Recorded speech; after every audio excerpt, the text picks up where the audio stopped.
The Sustainable Development Goals atau SDG diadopsi oleh semua negara anggota United Nations pada tahun 2015 sebagai seruan universal untuk bertindak dalam melindungi planet dan memastikan bahwa semua orang menikmati perdamaian dan kemakmuran pada tahun 2030. Seluruh negara dibutuhkan untuk mencapai target ambisius ini, termasuk Indonesia. Contoh dari SDG adalah SDG 6, yaitu air bersih dan sanitasi layak. SDG 11, yaitu kota dan permukiman yang berkelanjutan, dan SDG 12, yakni konsumsi dan produksi yang bertanggung jawab. SDG 6, 11, dan 12 memiliki kaitan satu sama lain dalam kasus ini, yaitu pencemaran lingkungan. Lebih spesifiknya adalah pencemaran air. Air adalah kebutuhan dasar manusia, dan saat ini menjadi masalah yang membutuhkan perhatian besar akibat kontaminasi baik dari alam maupun aktivitas manusia. Akibatnya, kualitas air menurun dan air bersih menjadi langka yang berdampak kepada banyak masyarakat di suatu negara, salah satunya Indonesia. Kekurangan air bersih terjadi di hampir setiap sungai wilayah Pulau Jawa dan sebagian Sumatera, terutama di kota-kota besar sebagai akibat dari pencemaran air limbah komersial, domestik, atau pertanian. Pencemaran air telah menjadi masalah terus-menerus yang kian memburuk seiring waktu akibat kurangnya regulasi dan kegagalan untuk menegakkan undang-undang secara memadai. Salah satu dampak pencemaran air di Indonesia berada di Sungai Musi, Palembang, Sumatera Selatan.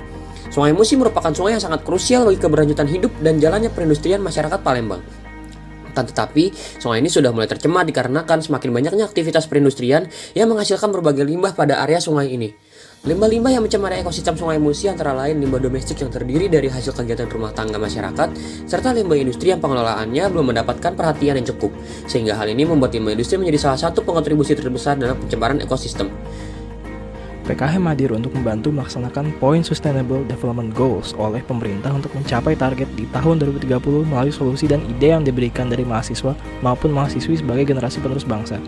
Selain itu, mahasiswa atau siswi hadir sebagai pihak kedua dalam membantu pemerintah mencari mitra dan bekerja sama dengan aktor non-pemerintah seperti multinational organization dan masyarakat umum guna melaksanakan solusi SDG tersebut. Mahasiswa dapat menuangkan gagasan melalui kemampuan dalam meneliti dan menulis karya ilmiah berdasarkan variabel dan faktor nyata. Untuk mengatasi tantangan SDG 6, 11, dan 12 di wilayah Kecamatan Pelaju, Palembang yang berdekatan dengan Sungai Musi dan mengalami pencemaran air, diperlukan kerjasama antar pemerintah seperti Badan Perencanaan Pembangunan Nasional atau Bappenas dengan multinational corporations seperti BASF untuk menanggulangi pencemaran air melalui program kerja Sustainable Water Management dan peningkatan literasi lingkungan di Palembang dimulai dari pendidikan yang inovatif hingga penyuluhan kepada masyarakat sekitar. Sumber data yang disediakan oleh Badan Pusat Statistik menjadi clearinghouse bersama dengan lembaga atau kementerian lainnya seperti Kemendikbud atau non-pemerintah atau jurnal yang kemudian bekerja sama dengan Bappenas sebagai koordinator satu data Indonesia. Lalu dilakukan mitra dengan BASF sebagai output dari pelaksanaan atau implementasi SDG di Palembang. Kami berharap dengan berhasilnya penelitian ini akan lebih banyak mahasiswa dan mahasiswi dari universitas-universitas lain yang mendorong awareness tentang betapa pentingnya menjaga lingkungan sekitar demi keberlangsungan hidup bersama. Sungai Musi harus tetap dijaga kelestariannya agar para masyarakat akan terus mendapat manfaat apabila sungai tersebut berada dalam kondisi yang lebih baik. Terima kasih atas perhatiannya, semoga video kami dapat memberikan kesadaran terhadap pihak-pihak yang terlibat. Mohon maaf atas lebih dan kurangnya. Terima kasih.